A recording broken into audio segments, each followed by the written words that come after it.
Good morning and welcome to Missoula Real Estate Today. This is Denny Bedard. Missoula Real Estate Today is presented by Diane Beck of Windermere Real Estate. Diane's been working with buyers and sellers in the Missoula market for over 25 years and shares her insights on the local housing market. Along with her trusted partners, Diane provides complete service for your real estate transaction and brings us guests who provide useful information on industry-related topics and trends. And now, Missoula Real Estate Today on News Talk, KGVO. First, we wish all of you good health and hope that you are getting through these difficult times and doing your best to stay positive. Here at Missoula Real Estate Today, we are observing social distancing guidelines and doing the show via phone with Bill Caras of Caras Nursery and Landscape this week. Good morning, Bill. Hey, good morning. How's things for you? Things are good. We, of course, started this whole spring thing. We have to start early in February, long before there was any public health scare. So we have been sort of inundated with shipments of plants and things in our greenhouse that have continued to grow despite all the bad news out there. Mm-hmm.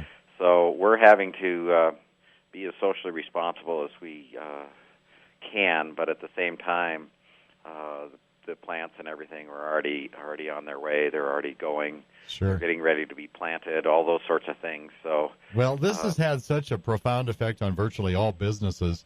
How is Caras Nursery managing the whole situation? Well, we have, aside from everything else, we've basically moved everything outdoors so that if people do come in, they can be outdoors the entire time. We have even our checkout moved outside, which works really well except when it's a blowing snowstorm.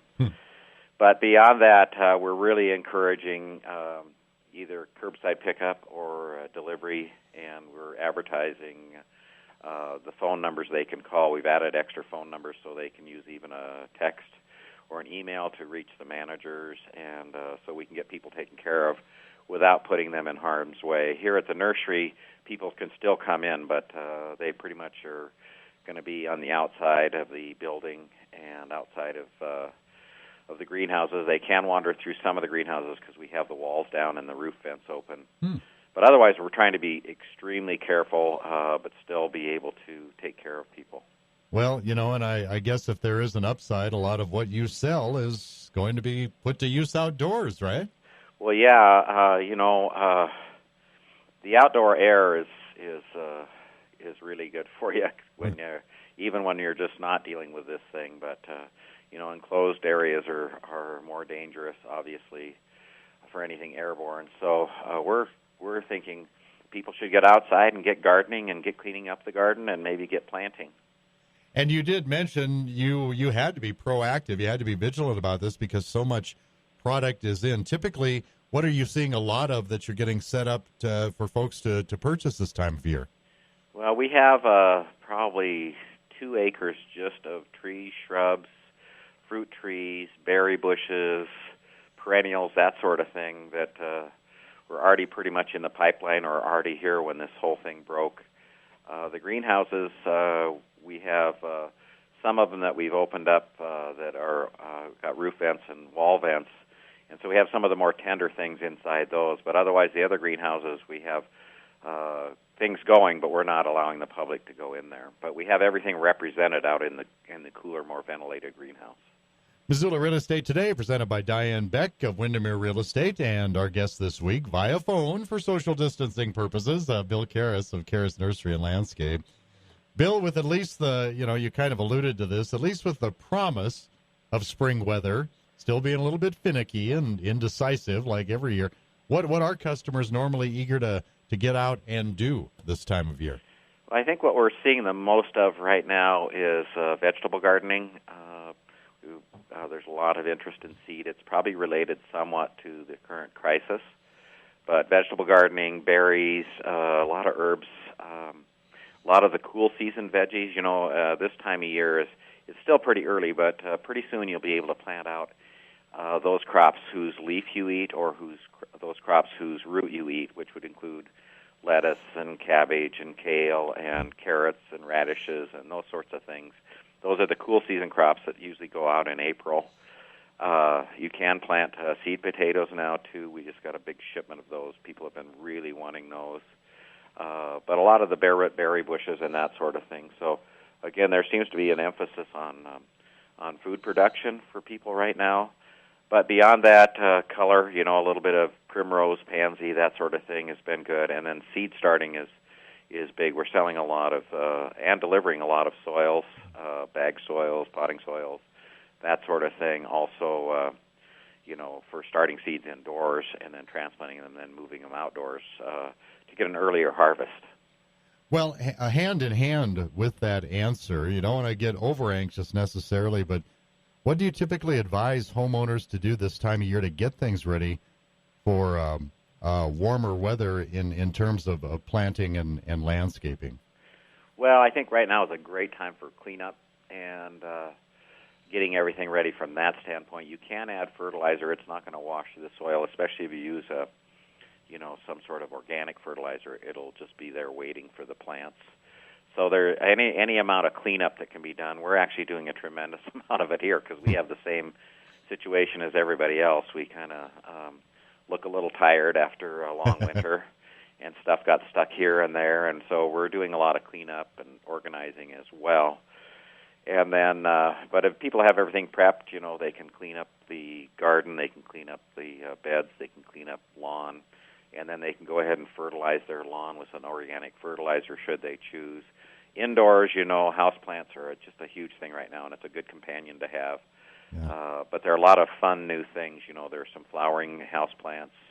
There are these little tillandsia known as air plants that are really fun, and any number of other little indoor things that just provide a nice quality of life and give you a smile every day. Right. Well, you're doing your best to maximize your space indoors and now in particular outdoors. Still got some parking space available there for?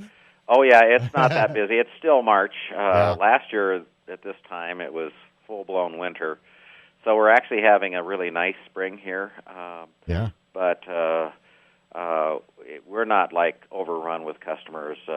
And we have chalk marks on the ground, for instance, for 6-foot spacing anyway. But beyond that, it's just a nice outdoor experience here right now. It isn't crowded whatsoever. Right.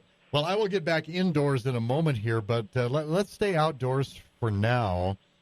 Are there any trends in gardening or landscaping right now? People wanting to do more of something or get started on some new things they maybe heard about or see the neighbors doing? Well, I think probably more than anything is the idea of eliminating some lawn and having more beds. And that is a very rewarding type of gardening, and it's also, it's good for the habitat around your home to have more plantings. The biggest thing is understanding that requires about the same amount of maintenance as a lawn. So you can't just plant things and then think that they're just going to take care of themselves. But it's kind of a fun type of gardening compared to just mowing. A lot of people enjoy mowing even, but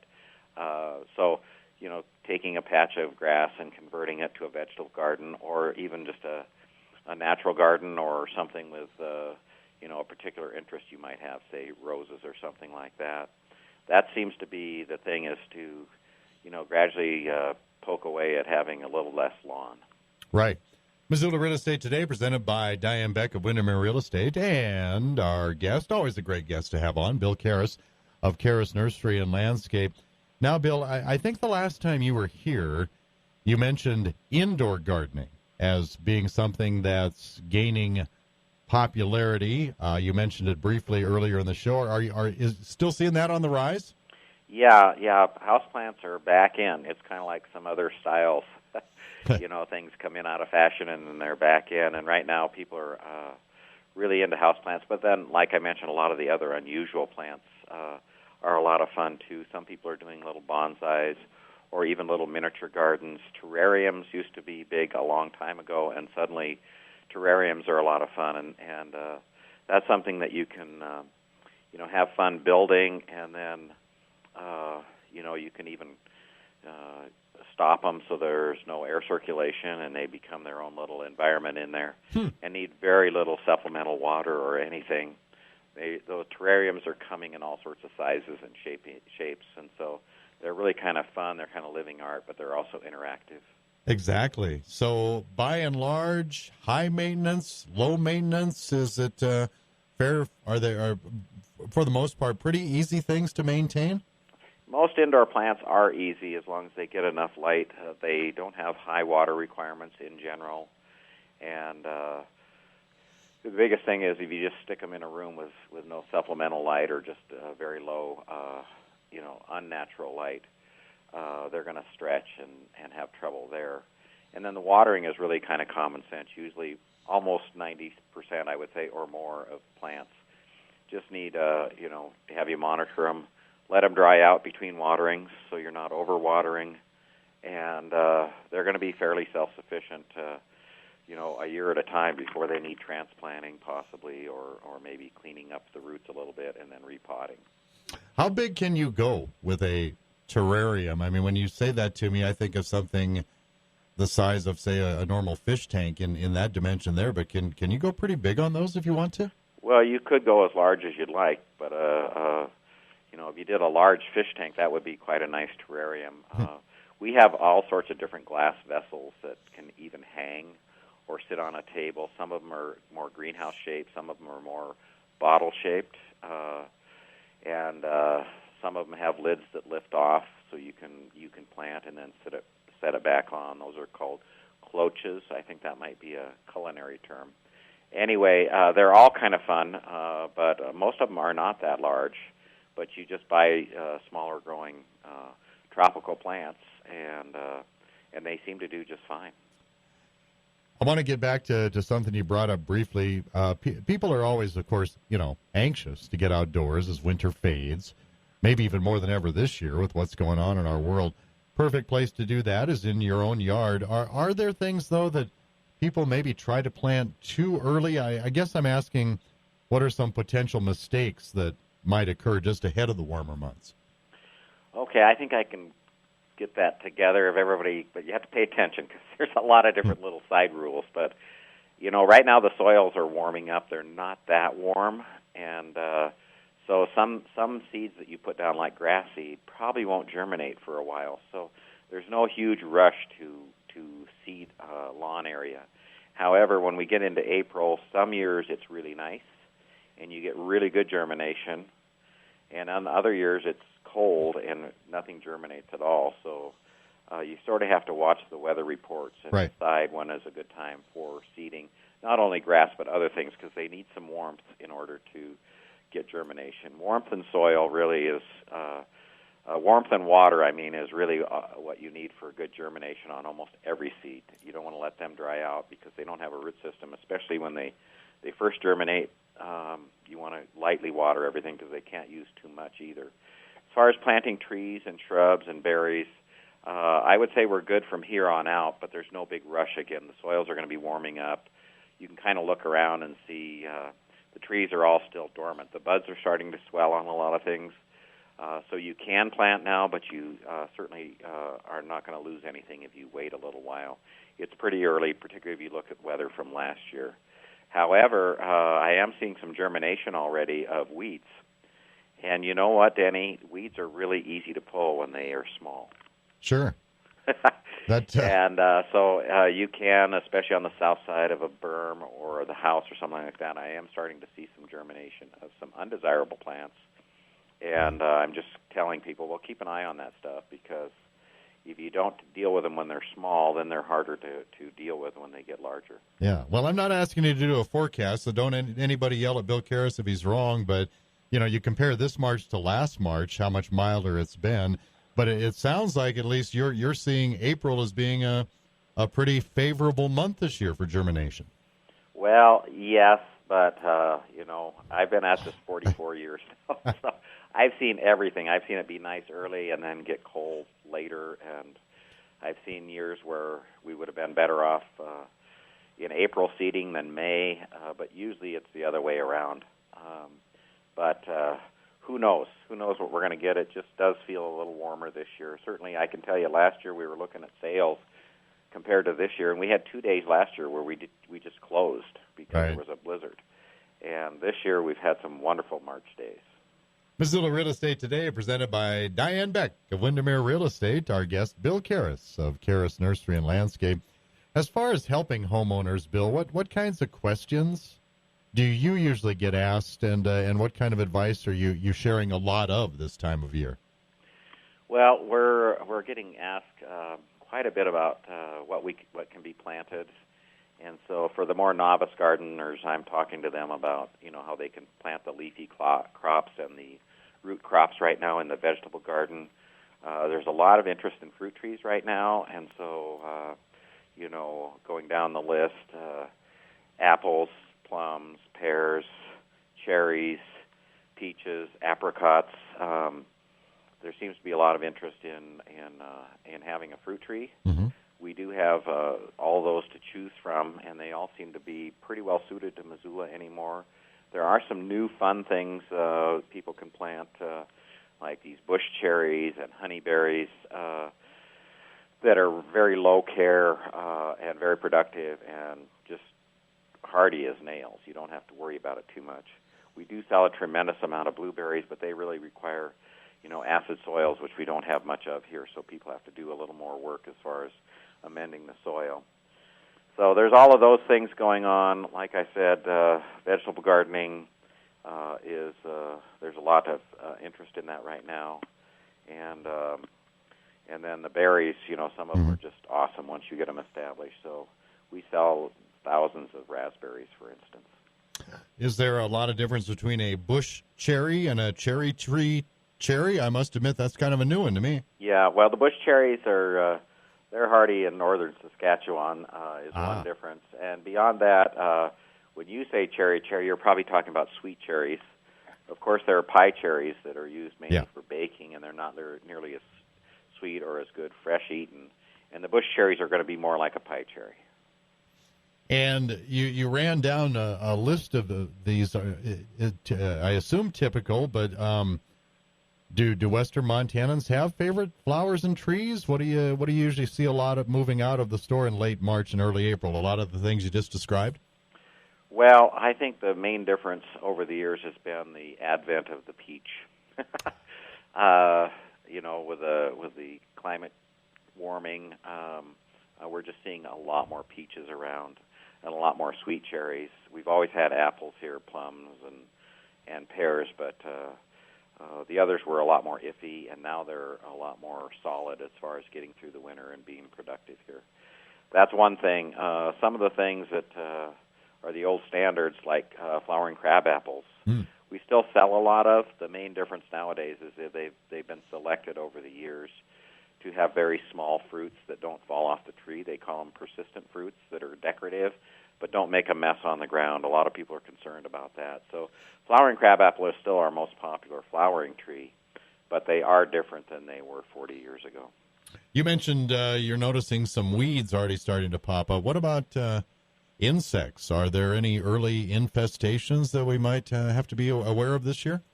Well, right now I think we're pretty good. It was a relatively mild winter, though, so probably the first thing we'll see when things start leafing out is a little bit of aphids on some tips, and those can be dealt with pretty easily. They don't necessarily even have to be sprayed, though. They don't really hurt the plant. We do have some bugs that have come on the scene a little more recently that cause a little more trouble. We have this weevil that gets in the tips of the spruce trees and just kills the very top.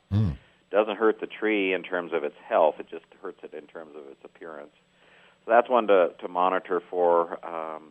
You can get a calendar from the county extension agent, the Missoula County extension agent, that details a lot of things like that weevil and some of the borers that cause a lot of damage. Many of the insects are beneficial or don't hurt anything. So I always tell people to be sure and identify what they're looking at before they think about doing anything more extreme about it. But the county extension agent does have a calendar set up that you can go through, and you can anticipate when some of the more problematic insects are going to be around.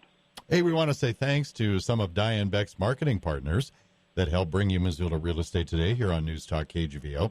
Rob Fleming with Man Mortgage, Miles Link of Opportunity Bank of Montana, along with Carol Blodgett from MakeItMissoula.com. And our guest on Missoula Real Estate Today is Bill Caras of Caras Nursery and Landscape. That's right, Bill. It's Caras Nursery and Landscape. If a customer comes in, with some ideas to beautify their home or business, take us through that process. What does your landscape team, what do they do to get the ball rolling? Well, that's really an interesting question, Denny, because we're actually cutting back on our landscape, and we're going to be focusing more on the growing and the retail. So we are here to help people with their landscape design, and then we still have a planting service for trees and shrubs. But the full-on landscapes we're actually referring now, but we love to help people with their planning part of it.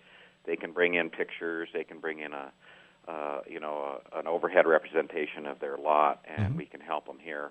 And then I do consultations away from here as well. All right.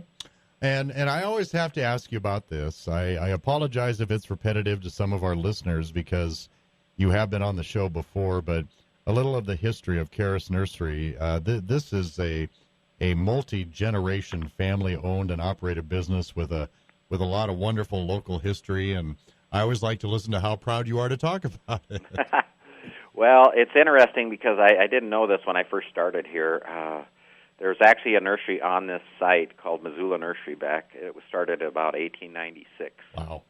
And my grandfather got to Missoula about 1908. He got to America about 1905 or 6, and he ended up in Missoula by happenstance and started a little fruit business. And along the way, he started buying product from this little nursery out here. And unfortunately, they went bankrupt, and he was right here and just jumped in that next spring and took over and went into the nursery business himself. So that was 1920. So that was exactly 100 years ago. And we've been out here basically in this neighborhood ever since. I grew up out here. My father and his siblings grew up out here, and so this is just kind of part of our little universe out here. Mm-hmm. It has changed over the years, but those guys, my grandfather and my father, had their moment in the sun where they were doing a lot of cutting edge stuff, and I've tried to carry that on. I've had to basically rebuild the place. And it's been a lot of fun in a lot of ways. So, and I just love plants, honestly. I love design and I love plants. And so I haven't gotten tired of it even after all these years. I was going to say, you and I, of course, we've known each other since high school, and we went to college at the same time. You away, you went to Oregon, but did you always know it was this going to be, did you know at a really early age that you were going to keep carrying the torch? No, it was probably the opposite. My parents didn't see that much future in it, and so they were planning on converting our front store to a duplex when I was at college. And I had a couple things happen during college. One, my grandfather passed away, and I was very close to him. And I literally, after I got my degree, was living in Eugene and woke up one day and said, I'm going back, and I've never looked back since. But along the way, I thought I had other things in my future. That is awesome. Bill Caras of Caras Nursery and Landscape, our guest this week on Missoula Real Estate Today, presented by Diane Beck of Windermere Real Estate. Bill, I think I left enough time before we have to wrap it up here. I'd like to go back to everything we talked about at the start of the show as far as what you're doing, managing the whole coronavirus situation, and what customers can expect when they come out to Caras Nursery and Landscape. Sure. Well, the first thing we're doing is encouraging text orders, email orders, and phone-in orders, and we're advertising different numbers for those. Our landline is our most famous number, which is 543-3333. But beyond that, the cell phones here, we're advertising those numbers as well, and then we have a email set up at plants@carasnursery.com. So wherever we can take care of people, either at the curbside or delivery, we're happy to do that. We are open, but we've moved operations outside, so that and we have lots of space here. So some days it's a little cold, but we're just trying to encourage anybody who wants to come in to just stay outside, and we'll help them, and they can see a lot of product without ever having to get within 6 feet of anyone else and without ever having to go indoors. So, that's mainly our gig right now. We do have wide aisles, and we have chalk marks everywhere just so people can remember the 6-foot spacing. And we feel between the open air and that people can be confident out here. But we would much like to take care of people, pick up or delivery, though, just so people feel the most comfortable. And has it affected your business hours in any way? No, we're kind of sticking to, we're here 7 days a week, and we're pretty much 9 to 5, 7 days a week, although Sunday we don't open till 10. Aren't you glad, if nothing else, that you're not trying to put together a Christmas store right now? I am so glad we're not indoors trying to put together a Christmas store. I've been actually trying to get away from my desk every time I can and work with the plants and get outside and get some fresh air. Well, you have so many customers, and it sounds like you're doing everything, you can to accommodate them. So congratulations on doing that. Yeah, we're lucky. We were blessed with this whole outdoor situation here, but we still feel you can never be too careful. Okay, and of course your location, your physical address. We're 2727 South 3rd West, which is 2 blocks west of Reserve on 3rd Street. And as far as your website is concerned, I imagine folks can get a fair amount of the information that you've given during the show here on your website, right? Yeah, we have kind of a home landing page that explains things, and then we have a page for the greenhouse department, the nursery department, and the store department. And it's just carasnursery.com, with the email being plants@carasnursery.com. Well, Bill, before we wrap it up, is there anything I missed? Is there anything else you'd like customers to know about what's happening during these unique and challenging times going on at Caras Nursery? Well, the only thing I'd say is nature is still going along, so everyone should take time to enjoy it. Buds are swelling. Little plants are coming out of the ground. There's some blooming going on. There will be a lot more in the next 30 to 60 days. So more than anything, I'd say get out and garden if you can, but at a minimum, take time to stop and smell the roses. Good call. Bill Caras of Caras Nursery and Landscape on Missoula Real Estate Today, presented by Diane Beck. Hey, Bill, thank you so much. Thank you, Denny. Have a great day.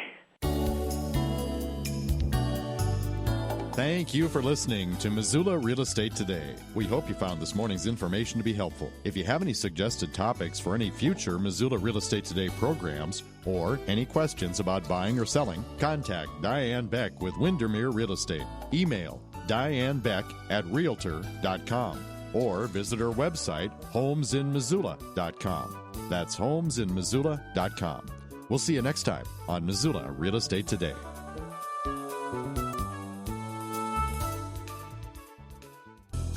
With over 25 years' experience in the local housing market, Diane Beck of Windermere Real Estate knows what it takes to sell your home. The Diane Beck team keeps up with the latest trends and marketing strategies to maximize the sale potential of your property, featuring a customized multimedia marketing plan. Buyers and sellers know they can count on Diane Beck of Windermere Real Estate, your Missoula real estate source. Visit move2missoula.com. That's move2missoula.com.